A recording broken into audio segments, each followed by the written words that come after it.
तो कुछ करना नहीं है। ऐसा नहीं कि हमारे पास कोई ज्यादा अकल है भाई साहब, हम लोग बड़े एवरेज लोग हैं, लेकिन एक ही झटके के अंदर 2-3 चीजें हम लगे हुए हैं, जिसमें आर्टिकल 370 और इसका मैं समझता हूं कि इस पे चर्चा, ठीक है, पार्टी को उसका क्रेडिट लेना चाहिए, लेना भी चाहिए भाई, पूरी तरीके से लेना चाहिए, और हम तो चाहते हैं ये पूरा क्रेडिट ले लें। हमारा तो उसमें कोई लेने का मतलब नहीं, ठीक है, हम लड़ाई लड़ी, बात हो गई, खत्म, लेकिन इनको क्रेडिट लेने में फायदा है, हमको कुछ फायदा नहीं है। लेकिन 2 चीजें और हैं जो हटनी चाहिए, जिसको मैं अब पब्लिक डोमेन में लाना चाहता हूं। कौन से 1924 का यह कानून है भाई? मोदी जी कहते हैं मैं हर दिन इतने कानून बदलता हूं, हो सकता है कि वो उस पर भी सोच रहे हो। 1924 का एक कानून चला आ रहा है हमारे यहां, और वो हमारे हिस्सा है कि जो भारत के मंदिर हैं, उन मंदिरों पे जो चढ़ावा आता है वो सरकार लेती है। कुछ मंदिरों का 100% लेती है और कुछ % वहां के जो काम काज देखते हैं उनको दे देती है। लेकिन यह कानून सिर्फ हमारे लिए है। मस्जिद में तो कुछ होता ही नहीं, चढ़ावा कौन करने आ रहा है, वहां तो कुछ और ही होता काम। जो काम रुकवा दिया मोदी ने वहां तो वो काम हो रहा था। तो मजारों का, गुरुद्वारों का, इन सब जगह का पैसा सरकार नहीं लेगी, लेकिन इत्तेफाक से आपके मंदिर तो एक जमाने न तो रिजर्व बैंक होता था, उसी में रखा जाता था सोना वगैरह, तो अरब खरबों खरबों रुपया होता है। तो अब मंदिरों से इस पैसे को सरकार के लेने का हक समाप्त होना चाहिए। लेकिन मेरी दूसरी राय भी है इसके साथ में, एक राइडर है, क्योंकि जब मैं इसकी अभी रिसर्च में लगा हुआ हूं तो मुझे दुख के साथ कहना पड़ रहा है कि हमारे यहां पुजारियों, कोई सरस्वत ब्राह्मण है, कोई सरयू पारी ब्राह्मण है, इतने सारे झगड़ों के कारण 90% केसेस कोर्ट में हमारे ही लोगों के गए, और ये उस वक्त की रूलिंग है। मैं ये कहता हूं कि सरकार इस पैसे को नहीं लेगी, लेकिन साथ में शर्त यह होनी चाहिए, हर वो मंदिर जिसका करोड़ों में चढ़ावा चढ़ता है, उससे ये आप रिटन हलफनामा लें कि वो उस मंदिर के पैसे से हर जगह एक साइंटिफिक वैदिक कॉलेज खोले। और ये इसलिए नहीं कि कोई भारत को हिंदू राष्ट्र बनाना, नहीं नहीं नहीं ना, जिस साइंस पे दुनिया गर्व करती थी, उन वैदिक जो चीजें हैं उनको ला करके साइंटिफिक तरीके से उसको पढ़ाया जाए। क्योंकि हम कहते हैं कि साहब हमारे बच्चे संस्कारी नहीं हैं, इसमें बच्चों का कसूर है, क्योंकि सेंट स्टीफन में तो आप ही भेजते हैं, उसके एडमिशन के लिए लंबी लंबी लाइन में रहते हैं, रात रात भर रहते हैं, रिश्वत लेके देते हैं, डोनेशन देते हैं, फिर जब वो जीसस हो जाता है कहते हैं देखो ये बच्चा संस्कार नहीं सीखा, आपने सिखाए नहीं। अगर आपने वैदिक स्कूलों में उनको बेसिक शिक्षा दी, अपने संस्कारों की दी, उसे धार्मिक उन्मादी बनाने के लिए नहीं दी, उन स्कूलों को आप मदरसों से कंपेयर मत कीजिए। मदरसा अलग चीज है, उन सनातन संस्कृति की शिक्षा दी जाए। और कम से कम उन्हीं मंदिरों में, जिस दिन मंदिरों के कपाट, जिस दिन मंदिरों के बाहर जो एक वक्त के खाने के लिए धर्म बदल रहे हैं, उनको मुफ्त खाना मिलने लगेगा, आपका धर्म, आपकी समाज मजबूत हो जाएगा। जो गलतियां हो गई हमसे, उसको थोड़ी देर के लिए भूल जाइए। अब तेजी से दौड़ रहे हैं, दुनिया आपकी तरफ देख रही है, गलती रिपीट मत कीजिए। बार बार ये रफीक भाई के घर जाकर के ईद खाने का, जो हसेवैयां खाने का जो शौक है आपको, और कमाल है जो सब कुछ आपके साथ कर रहे हैं, जो आपने 1000 साल तक हमारी मां बहनों के साथ किया गया है, आप उनसे 3 बार झुक झुक के ईद मिलते हैं, सेवैयां खाने भी जाते हैं। जाइए, मेरा इतना सा सजेशन है, अच्छा लगे तो करिए, क्योंकि मैं कह रहा हूं कि राष्ट्र खतरे में है, मैं इसलिए शायद इन्फेसिस कर रहा हूं। सत्तावत्ताओं से मुझे कोई इंटरेस्ट नहीं है। रफीक भाई के घर की सेवैयां खाइए, 3 बार गले भी मिलिए, लेकिन हफ्ते में 1 दिन दलित के घर का पानी भी पीजिए।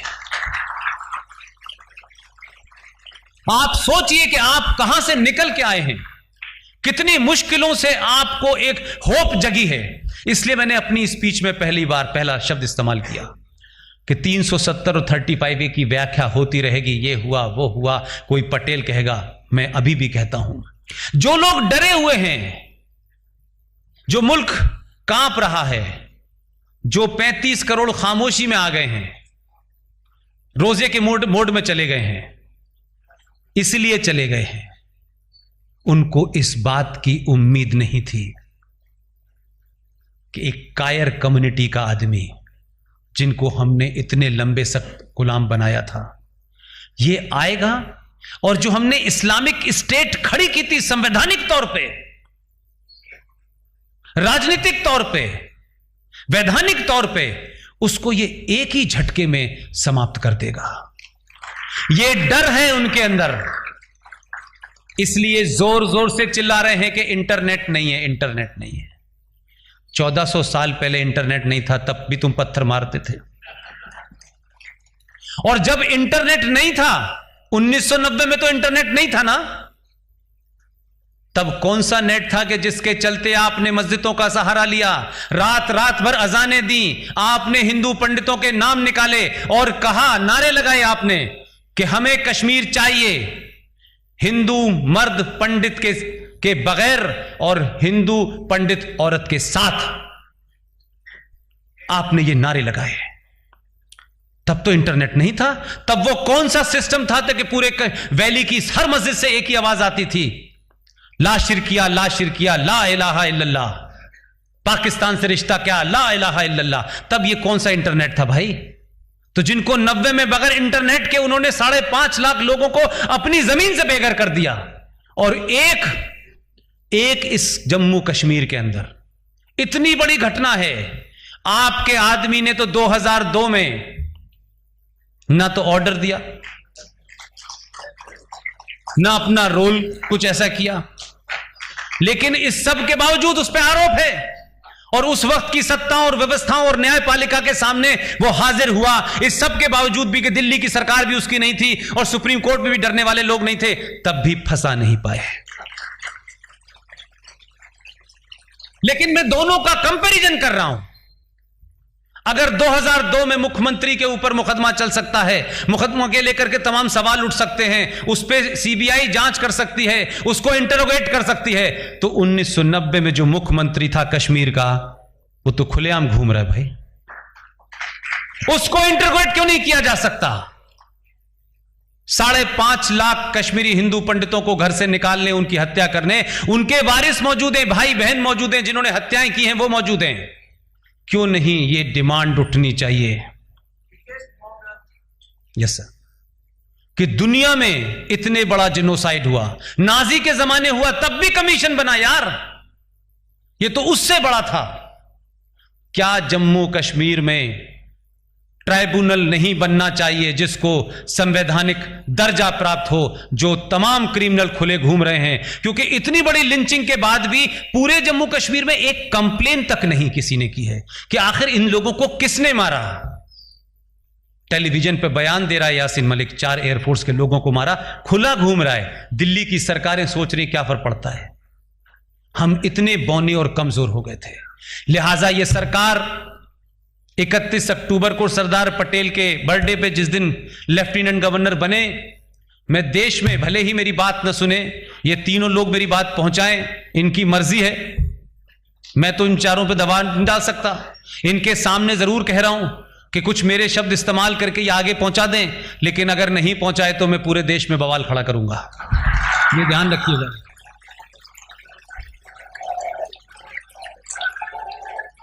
क्योंकि अब ये कोई नहीं कह सकता है कि जो एक्सपेरिमेंट किया हमारी पूरी टीम ने, उस कामयाबी ने मुझे ये ताकत दे दी है कि समाज को खड़ा कर दो, पूरी संसद आपके साथ खड़ी हो जाएगी। लिहाजा आजाद भारत के अंदर हम बाबरी मस्जिद के बारे में लड़ रहे हैं, हमको नहीं पता किसने तोड़ी किसने नहीं तोड़ी, बहुत सारी चीजें हैं, आज उसके ऊपर बहुत सारा डिस्कशन हो रहा है। और जज साहब भी कमाल के आदमी हैं, कमाल कमाल के जज हैं हमारे यहां।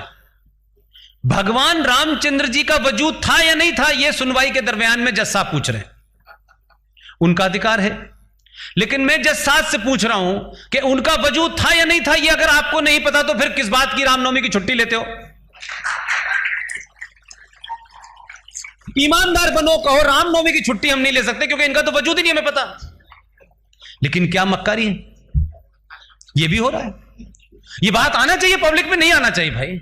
मैं किसी जज के खिलाफ नहीं हूं भाई, लेकिन खुलेआम हमारे यहां मक्कारी हो रही है।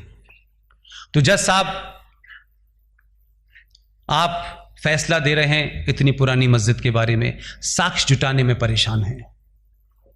कमीशन बना करके जम्मू कश्मीर में जो 1200 मंदिर तोड़े गए हैं, जिन हिंदू पंडितों के घरों को निकाल करके, मार करके, रेप करके छोड़ने पे मजबूर कर दिया, उनकी प्रॉपर्टी मुसलमानों ने घेर ली है, क्योंकि दिल्ली की सरकार और उस सरकार का एक मंत्रालय, एक ही मंत्रालय काम कर रहा है।